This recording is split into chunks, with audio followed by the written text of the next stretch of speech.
One of the first wineries in Southern Oregon to put bubbles in the bottle, Wooldridge Creek Winery in the Applegate Valley. There have been a few changes since that first bottle of sparkling wine, but one thing has remained the same: its popularity. Bubbles sell out every year. Sparkling rosé. Especially the rosé. Gone. The rosé's gone. So for this you're year. out of luck. It's sold out. Ted and Mary Warwick, owners of Wooldridge Creek Winery, agree it's a good problem to have, especially for a couple who thought they'd grow some grapes as a hobby. You'll see those first vines as you drive up to the tasting room. But their story with this property started decades ago. 1976. This property specifically, we were driving down Highway 238 on the other side near Provo and looked up here, and you really can't see this property on this side of the river, but on the other side you can. And we saw some fields up here and thought that looked pretty good, so we went to Applegate and crossed over the river and came back and drove up here and down the dirt road, and it was a real eureka moment. Planting grapes was never really on their to-do list. In fact, Ted says it's all because the tax assessor came out and told them, due to a county code, they had to do something with parts of their property. Dick Troon was planting grapes, and Roger and Barry Lane was planting grapes, and Wisnowski's. And so we said, well, why don't we plant grapes? It doesn't seem to be that difficult. And so we ended up with a vineyard. That was the beginning. Well, the very first batch that we made, Ted made. And it was so bad we threw it out in a rainstorm. It's disgusting. You have to be very focused to be a winemaker. I'm more of a daydreamer. And then when we started out after that, we had some of it made at Dick Troon's. And I can't think of the winemaker. It was a woman. Donna Devine. Donna Devine. Made that. Great name. They've had other winemakers since then, along with a lot of other changes, although some of the details are a little fuzzy. And then And we needed a tasting room. well, That and then was Dick sold his place to the Martin but family. that came later. Well, no, it's all Well- about the same time, because when we started building this, they had been remodeling, and they were. No. Oh, when we were building this one. Yes. But not when we started out, because No. we were... Y'all need to get your story straight. Well, it's 50 years of We've remembering. been trying to get our story straight for the last 47 years. They opened their first tasting room on Memorial Day weekend in 2003.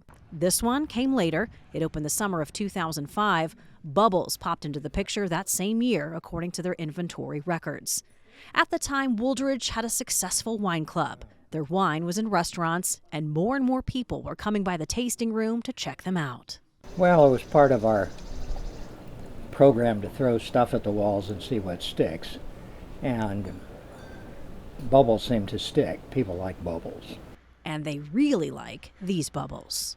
We sold out of our sparkling rosé 3 or 4 weeks ago, so I have a bunch of excited tasting room wine club members that as they pull in and see the bottling truck here, they know it's only a matter of weeks before they get to see some more sparkling rosé.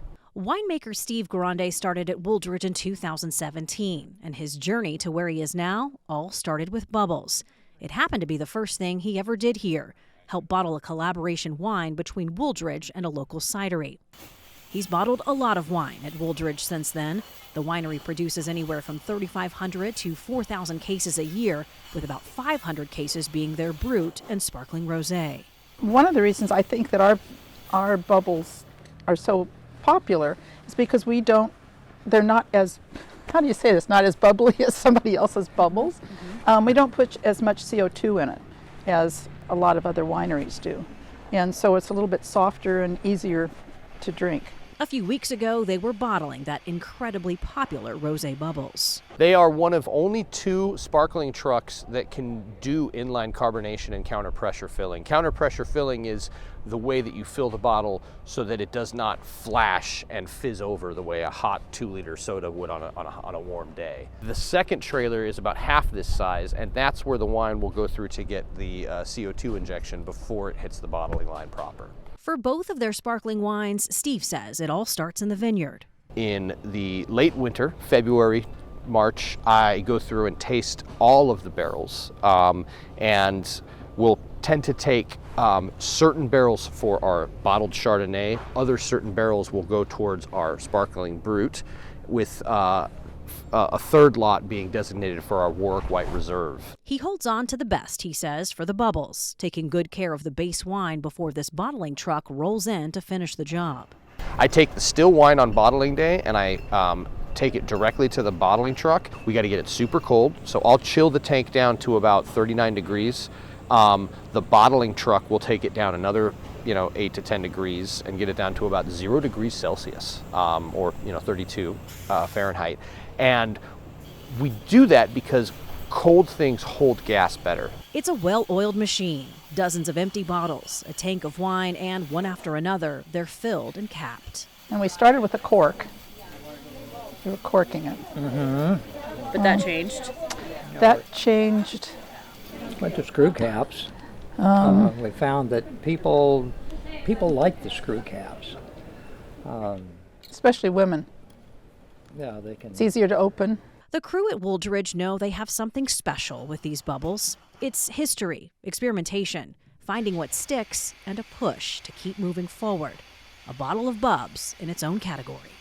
Certain wines that go well with these foods, certain wines that go well with those foods. Bubbles not only go well with everything because of their high acidity, but they're really the only wine that you can reach for when it's time to celebrate. I mean, there's nothing more appropriate to cheersing with bubbles than that I can think of.